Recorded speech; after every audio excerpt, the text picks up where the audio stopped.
पहले तो मैं डॉक्टर अशोक चौधरी साहब को इस खूबसूरत किताब के लिए जिसका अभी विमोचन किया गया है उनको बधाई दूंगा।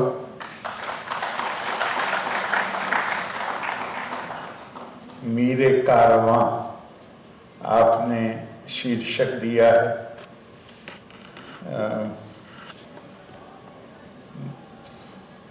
ये मुझे जहाँ तक याद आता है इकबाल का एक शेर है, निगाह बुलंद सुखन दिल नवाज जां पुरसोज, यही है रख्ते सफ़र मीर कारवां के लिए।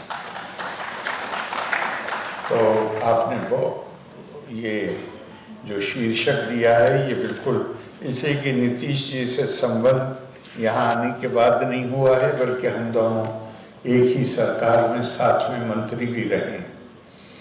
तो मैं आपको मुबारकबाद देता हूँ किताब के लिए भी और इतने अच्छे टाइटल के लिए भी। ये निश्चित तौर पर उनके व्यक्तित्व को बहुत प्रभावी ढंग से दर्शाता है। और अब आपने किताब दी है, इसे घर जाके देखेंगे, आपने जो लिखा है उसको पढ़ेंगे। मैं जब भी डॉक्टर अजीत प्रधान साहब के किसी कार्यक्रम में आता हूँ तो जाते हुए फैसला करता हूँ कि अब इनके कार्यक्रम में नहीं आऊँगा, इसलिए कि ये जो जुबान बोलते हैं तो आदमी में एहसास कमतरी पैदा हो जाता है। मैंने वहीं से कहा कि you are giving me complex, मैं आपका मुकाबला नहीं कर सकता। आप जिस तरह से जिन अल्फाज का इंतखाब करते हैं ज़बरदस्त हैं, और आप जिस शाइस्तगी खूबसूरती के साथ बात कहते हैं वो अपने आप में है ही बहुत ही अहमियत की हामिल। आज आपने किताब के विमोचन के साथ होली मनाने के लिए ये संगीत और नृत्य का कार्यक्रम आयोजित किया। मैंने आपसे कहा था जो बात नहीं बताने की थी वो आपने बताई, और जो बताने की थी वो आपने नहीं बताई। मैंने कहा था कि मैं खुदा से दुआ करता हूँ कि बेअदब न बनूं, लेकिन अदब से, साहित्य से या ललित कलाओं से मेरा बहुत ताल्लुक नहीं है। एंजॉय तो करता हूँ लेकिन बहुत ज़्यादा उससे मेरा संबंध नहीं है। लेकिन ये जानता हूँ कि संगीत मन की भाषा, जो बिना बोले सब कुछ कहने की क्षमता है जिसके अंदर। संगीत से मन को सुख मिलता है और आत्मा को, अपने कहीं मैं देख रहा था उसमें आपने एक्सटेसी लफ्ज शब्द प्रयोग किया है और इसका हिंदी अनुवाद परमानंद है, परम आनंद। संगीत न केवल अशांत और बेचैन आत्मा तथा मन को संतृप्त करता है, बल्कि वाणी और चित्त में भी संयोजन करता है। यही कारण है कि भारतीय परंपरा में गीत और संगीत को साधना, योग और अध्यात्म का महत्वपूर्ण हिस्सा माना जाता है। और संस्कृत सुभाषित में संगीत को मुक्तिदायक भी कहा गया है। हम साहित्य और संगीत के माध्यम से मानसिक संतोष प्राप्त करने के साथ अपने जीवन को और उत्कृष्ट भी बना सकते हैं। भारतीय परंपरा में संगीत का महत्व समझने के लिए एक ही तथ्य काफी। हमारे लगभग सभी प्राचीन आध्यात्मिक ग्रंथ, चाहे वेद हो, रामायण हो, रामचरितमानस हो, भगवत गीता हो, गुरु ग्रंथ साहब हो, ये सभी काव्य रूप में और इनको गाया जाता है। और उसके साथ संगीत का भी प्रयोग किया जाता है। गीतात्मकता आवश्यक होती है जब कहने वालों को कुछ ऐसा कहना हो जो शब्दों की पकड़ में नहीं आ पाता। अगर शब्द कहने वाला उस अनंत की बात कर रहा है तो हमारा मानस हो, हमारी समझ हो, हमारे शब्द हों, बल्कि भाषा हो, उसका क्षेत्र अनंत नहीं है, वो तो सीमित है, परिमित है।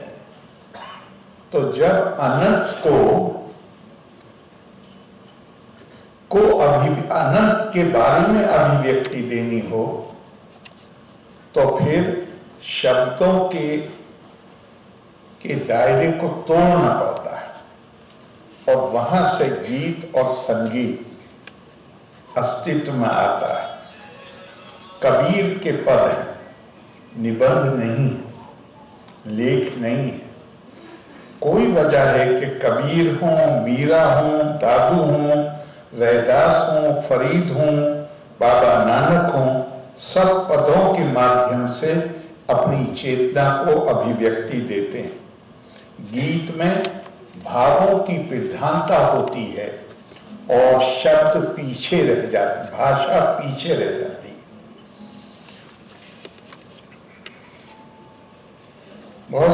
बहुत सा हमारे साहित्य में तो भरा हुआ है।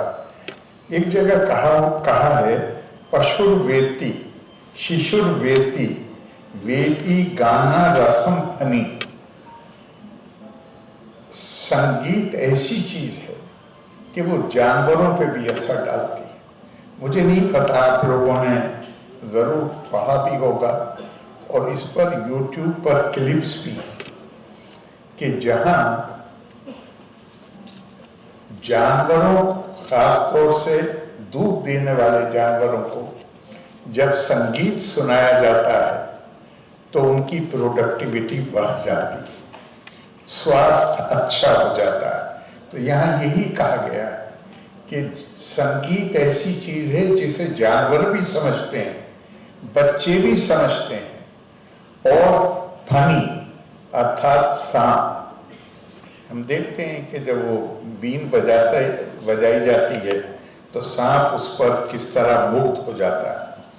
संगीतम परमानंदम, संगीतम परमम प्रियम। संगीत परम आनंद देने वाली चीज और सबको प्रिय है।